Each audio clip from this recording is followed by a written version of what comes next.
کہ G H Q میں جو میں نے گیٹ پہ دیکھا وہ ایک سمبل ہے جو ابھی تک مجھے ہضم نہیں ہوتا. میں سویلین ہوں, میں فوج سے کوئی یار محبت کا پرویز داعی نہیں ہوں. مشرف نے ایک وردی کو کھال قرار دیا تھا کہ یہ میری کھال ہے. ایک اچھا. بات سنیں, یعنی کور کمانڈر کی وردی جس طرح اس کی بے حرمتی کی گئی ہے, یہ تو کھال اتار دی گئی ہے. فوج میں بیٹھا ہوا ہر وہ شخص جو یونیفارم پہنتا ہے نا, اور اس کی یونیفارم کے اوپر جو جی ایچ کیو کے اوپر وہ 2 تلواروں والا سمبل لگا ہوا تھا, وہ سمبل مجھے پاک فوج کے شاید ہر جوان کے کندھے پہ ملتا ہے.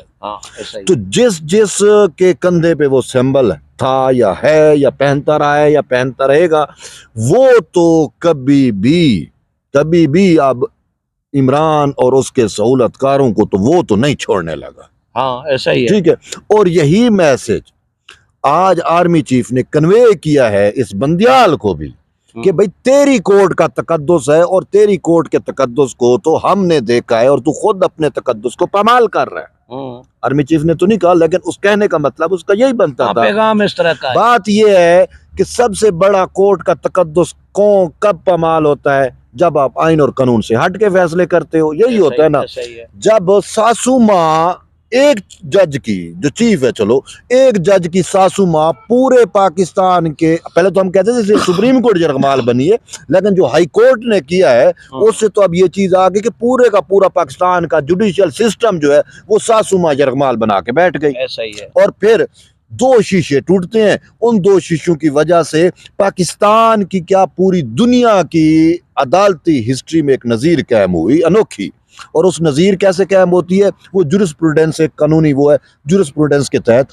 تو اب جو جورسپروڈنس چل رہی ہے یہ بندیال کی ساسو ماں کا جورسپروڈنس ہے. تو جب ساسو ماں کا جورسپروڈنس ہوگا, جب بیٹیوں کے کرش کا کو فیور دینے کی کوشش کی جائے گی, جب بیوی کے جو ہے وہ کرش کو فیور دینے کی کوشش کی جائے گی, تو پھر وہ فیصلے نہیں ہوں گے.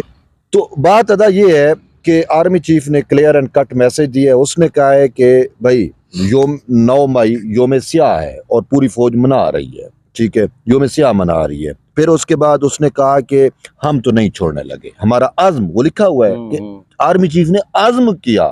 عزم کا اعادہ کیا کیا کہ جو 9 مئی کے واقعات میں ملوث ہے, جو شدت پسند, جو شر پسند, جو بلوائی, ان کا سرغنے, ان کے سہولت کار, ان کو اکسانے والے, ٹھیک ہے نا, سب کے خلاف کاروائی ہوگی. یہ پیغام ہو گیا. یہ اب آتے ہیں مولانا کے اعلان سے چولیں جو ہلی ہیں, جو رجسٹرار نے بندیال صاحب کے حکم پر ہی ہوا ہوگا یقیناً, پولیس کو بلایا کہ جی سیکیورٹی سخت کی جائے, اور پولیس تو گئی نہیں. جی پولیس دیکھیں, وہ ایک رجسٹرار کا ایڈمنسٹریٹو آرڈر ہوگا یا حکم ہوگا, سپریم کورٹ کا نہیں تھا. اور سپریم کورٹ کا کیوں نہیں تھا کہ اس کے پاس تو نہ ہی اپلیکیشن تھی, نہ کچھ, اپنے طور کے اوپر یہ کہہ نہیں سکتے تھے. تو انہوں نے رجسٹرار کو کہا, اور رجسٹرار وہی جو آلریڈی متنازع ہے.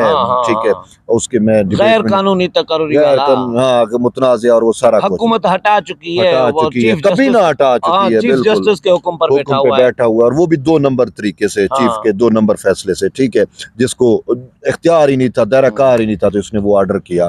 ٹھیک ہے, تو اب اس رجسٹرار نے جب بلایا کہ بھائی سیکیورٹی کے لیے یا بھائی میٹنگ کرنی ہے, اجلاس کرنا ہے, بیسکلی اجلاس تھا جس میں ڈی سی وغیرہ, اسلام آباد کا جو ایڈمنسٹریشن ہے, جو اسلام آباد کے پھر ڈی آئی جی سیکیورٹی اور S P D I G security جو پولیس کے, تو ان سب کو بلایا کہ آپ نے اتنے بجے جو ہے وہ پہنچنا ہے.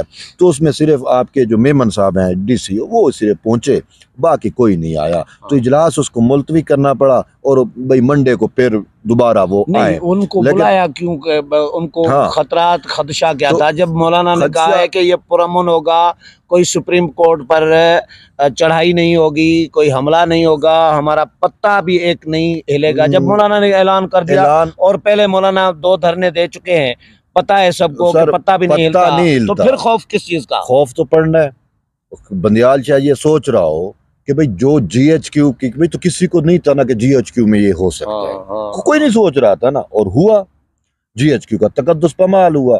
لیکن یہاں پہ اس کو یہ خوف ہے کہ کہیں ایسا نہ ہو کہ میری کورٹ میں سے مجھے آ کے ٹانگو ٹوڑی ہم کہتے ہیں لٹکا کے میری ٹکور ہو جائے, میری مرمت ہو جائے. ٹھیک ہے نا, سافٹ مطلب کچھ بھی ہو سکتا ہے نا, حملہ نہ ہو جائے, حملہ نہ ہو جائے, تو وہ اس خدشے کے پیش نظر ہزاروں لاکھوں لوگ تو لاکھوں تو ہوں گے, لاکھوں تو ہوں گے نا, کئی لوگوں کی سوئی اٹک جاتی ہے نا بھائی. جب لیڈر وہاں پہ جمع ہوں گے, لیڈر بات کریں گے کہ یہ جو ہے وہ آئین و قانون کو بلائے طاق رکھ کے ساسو ماں کے کہنے کے اوپر آپ کے آئین کی, آپ کے لوگوں میں غصہ تو ہے, سپریم کورٹ کی اپنی روایات کی جو ہے وہ دھجیاں اڑا رہا ہے, تو کوئی بھی جو ہے وہ اس کا سوئی اٹک سکتی ہے نا. تو وہ بھئی چلے جائیں اور کچھ ایسا کر دیں, تو یہ اس ڈر, اس خوف, اس خدشے کے پیش نظر, یعنی پولیس کو احکامات جاری کرنے تھے اور پولیس ہو جاتی باؤنڈ, اگر پولیس جاتی تو وہ میں آپ کو بتاتا ہوں کہ پورا سیکیورٹی پلان جو ہے وہ بندیال نے بنوا کے دیا ہے, جو ہمارے ذرائع کہہ رہے ہیں کہ کس طریقے سے آپ نے میرا پروٹیکشن کرنا ہے. اچھا بہادر تو یہ اتنے ہیں نا, جیسے وہ کہتے ہیں نا جیسا لیڈر ویسے کارکن ہوتے ہیں نا, ٹھیک ہے. اب مطلب ہے کہ وہی کہ عمران خان کی بہادری تو آپ نے خود دیکھی نا, کہ جو کورٹ میں پیش ہوتا ہے تو بالٹیاں سر پہ رکھتا ہے, ٹھیک ہے نا, اور بہانے بازی اتنی ہوتی ہے کہ وہ ویل چیئر, تو یہ تو ہمیں رینجرز کو تو ہمیں وہ داد دینی بنتی ہے کہ انہوں نے اس کو ویل چیئر سے تو اٹھا دیا نا, ٹھیک ہے, ٹانگ سے. تو یہ ڈر اور خوف, یعنی کہ عمران خان کے اوپر جس طریقے سے ایک خوف کا بت طاری تھا یا سوار تھا نا, وہی خوف کا بت بندیال کے اوپر بھی طاری ہے. آج نہیں, ایک دفعہ پہلے بھی آپ کو یاد ہے ہم نے کہا تھا کہ وہ سماعت کوئی ایسی کنٹروورشل جو پیچھے والا دروازہ کھلوا دیا تھا, وہ خوف تھا. تو آج اسی اپنے خوف کے پیش نظر, ٹھیک ہے, جب مولانا صاحب نے کہہ دیا بھائی ہم امن والے لوگ ہیں, پھول پتا بھی نہیں ٹوٹے گا, تو آپ تو دور کی بات کر رہے ہیں, لیکن وہ خوف جو اس کے اوپر سوار ہے, اس خوف کے پیش نظر اس نے ایک سیکیورٹی پلان مرتب کیا ہے. وہ پلان پتہ کیا تھا کہ سپریم کورٹ کے اندر کوئی داخل نہیں ہو سکے گا ماں سوائے اس وکیل کے جس نے پیش ہونا ہے, جس نے دلائل دینے ہیں, اور کوئی عام بندہ نہیں ہو سکے ماں سوائے اس پارٹی سائل کے جس کا کیس لگا ہوا ہے, کاز لسٹ میں اس کا نام ہے, تو وہی ہوگا.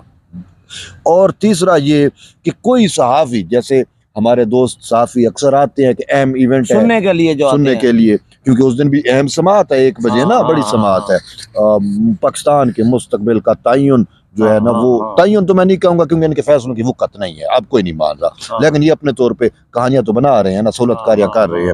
تو یہ اٹیمپٹ تو وہ کریں گے نا, 1 بجے وہ الیکشن والا میٹر ہے جس میں الیکشن کمیشن نے درخواست ڈالا ہوا ہے کہ بھئی نظر ثانی کر, تجھے اختیار نہیں تھا, تم نے غلط کیا, ٹھیک ہے نا. تو وہ نظر ثانی کا کیس ہے, تو اس میں میڈیا تو موسٹلی میڈیا کا بڑا چیز ہے, لیکن رپورٹر وہی ہوں گے جو سپریم کورٹ میں ریگولر کرتے ہیں. ہاں, وہ 40-41 کا جو ہے نا, صرف وہی ہوگا اور کسی کو نہیں آنے دیں گے. ایک بات تو بتائیں, اس کے علاوہ یہ تو میں نے کون انٹر ہوگا. پھر اس کے بعد آپ کورٹ 1 تک تو آپ گئے ہیں کئی دفعہ. اب جب آپ کورٹ کے اندر انٹر ہوتے ہیں کیمروں سے نکل کے, تو وہ جہاں پہ وہ سکیننگ ہوتا ہے, تو اس کے بعد واک تھرو گیٹ سے آپ کراس کر کے تو آپ اوپر چلے جاتے ہیں یا کورٹ 1 کی طرف جاتے ہیں. تو جو راستہ کورٹ 1 کی طرف جا رہا ہے وہاں پہ ایک پولیس کا لیئر ہوگا, ٹھیک ہے, تو وہ لیئر آپ کراس کریں گے. پھر اس کے بعد کورٹ نمبر 6 اور 7 کے سامنے پھر ایک اور لیئر ہوگا پولیس کا, ٹھیک ہے, وہ لیئر آپ کو کراس کرنا پڑے گا. پھر اس کے بعد جب آپ کورٹ 1 کے سامنے ہوں گے تو پھر وہاں پہ ایک اور لیئر ہوگا. تو یوں سیکیورٹی کے 3 پرتوں سے 3 تہوں سے گزر کے آپ کو بندیال کی کورٹ میں جانا پڑے گا. یہ خوف نہیں ہے تو اور کیا ہے؟ اچھا یہ بتائیں, یہ جس طرح ججز نے گھڑی روکنے کی کوشش کی, چلے گئے, ریورس کر دیا سارا کچھ کہ بھائی ریورس کرو, اور یہ تو اس طرح یہ جو پارلیمنٹ ہے, فرض کریں پارلیمنٹ بھی تو ان کے تمام فیصلوں, تمام دنوں کو, وقت کو, گھڑی کو روک کے ریورس میں جا سکتی ہے کہ بھائی فلاں دن سے جتنے بھی فیصلے کیے گئے ہیں وہ سب کالعدم قرار دیے جاتے ہیں, فلاں دن سے عدالت شروع ہوگی. اس حوالے سے نا میں ایک جہاں سے میں تقویت پکڑ رہا ہوں اس آپ کے آرگیومنٹ کے لیے, وہ یہ ہے کہ ضیاء نے جتنے اقدامات کیے تھے اس کو پارلیمان نے ختم کر دیا تھا. وہ آئین قانون سے بھی نکل گئے, 18ویں ترمیم میں سب کچھ ختم کر دیا, وہ ہر چیز میں ہماری ہسٹری میں سے بھی نکال دیا. ایسا ہی ہوا تو صحیح نا, تو پارلیمان کا اختیار تو ہے نا. پارلیمان اگر صدر کا کر سکتا ہے تو وہ چیز بندیال کا نہیں کر سکتا. یہ میرا. چلے مولانا کا آخر میں بتائیں کہ مولانا کے ساتھ ملاقات کا تھوڑا سا